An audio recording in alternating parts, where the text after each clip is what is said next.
দীর্ঘ 7টা বছর সাফ উইমেন্স চ্যাম্পিয়নশিপের মঞ্চে এই একটা দলের বিপক্ষে বাংলাদেশ দল ছিল অপরাজেয়, নির্ভীক। মাঠের লড়াইয়ে যাদের নাম শুনলে একসময় বুক কাঁপত, সে পরাশক্তি ভারতকে গত 2 আসরে পাত্তাই দেয়নি আমাদের বাঘিনীরা।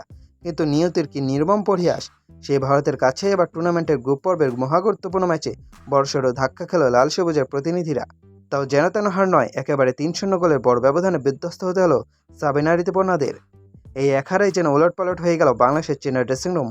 যে দলটিকে নিয়ে দেশের কোটি ফুটবল প্রেমী হ্যাট্রিক শিরোপার স্বপ্ন দেখছিল, সেই স্বপ্নের পথটা এখন হঠাৎ করেই হয়ে গেল পাহাড়সম কঠিন। কিন্তু কেন এই বিপর্যয়? সাফের রানীদের এমন ছন্দপতনের পেছনের গল্পটা কি? ম্যাচটার দিকে তাকালে বোঝা যাবে বাংলাদেশ দল এদিন মাঠে নেমেছিল যেন নিজেদের ছায়া হয়ে।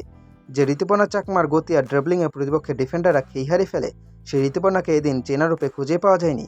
বল পজিশন ধরে রাখা কিংবা ফাইনাল থার্ডে পাস বাড়ানো, সবখানে যেন একটা জড়তা কাজ করছিল তার খেলায়। আর মাঝমাঠের চালিকা শক্তি মনিকা চাকমা। ম্যাচের আগে থেকে গুঞ্জন ছিল তিনি পুরোপুরি ফিট নন, আর মাঠে নামার পর সেই আফসোসটাই সত্যি হলো। শতভাগ ফিট না থাকায় মাঝমাঠের নিয়ন্ত্রণ যেভাবে নেওয়া দরকার ছিল, মনিকা তা করতে পারেননি। সবচেয়ে বড় ধাক্কাটা এসেছে আমাদের রক্ষণভাগে। আফাইদা খন্দকার, যার উপর ভরসা করে ডিফেন্স দেওয়াল গড়ে তোলে বাংলাদেশ, সেই আফাইদা এদিন ক্যারিয়ারের অন্যতম বাজে একটা দিন পার করলেন। অফফর্ম আর পজিশনিংয়ের ভুলে ভারতের ফরওয়ার্ডরা অনায়াসেই ভেদ করেছে বাংলাদেশের ডিফেন্স লাইন, আর তারই মাসুল দিতে হয়েছে 3টা গোল হজম করে। দল যখন এমন অল আউট অফফর্মে, তখন সবচেয়ে বেশি বিপাকে পড়ছেন head coach Peter Butler. British এই মাস্টারমাইন্ড টার্গেটে দাঁড়িয়ে হয়তো একের পর এক ছক কষে যাচ্ছিলেন, কিন্তু মাঠের বাস্তবায় তার কোনো ট্যাকটিক্সই কাজে আসছিল না।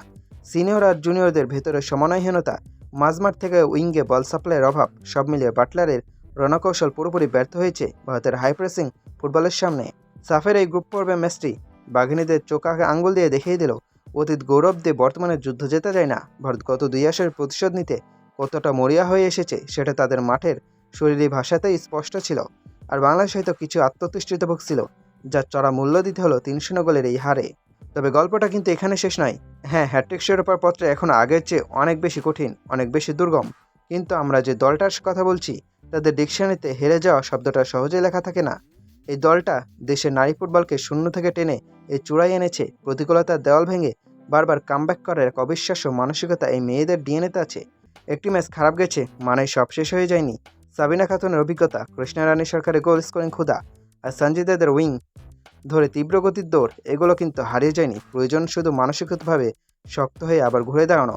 পিটার বাটলারের এখন প্রধান কাজটি হবে দলটির ভেতরের এই ক্ষতগুলো মেরামত করা, মেয়েদের আত্মবিশ্বাস ফিরিয়ে আনা।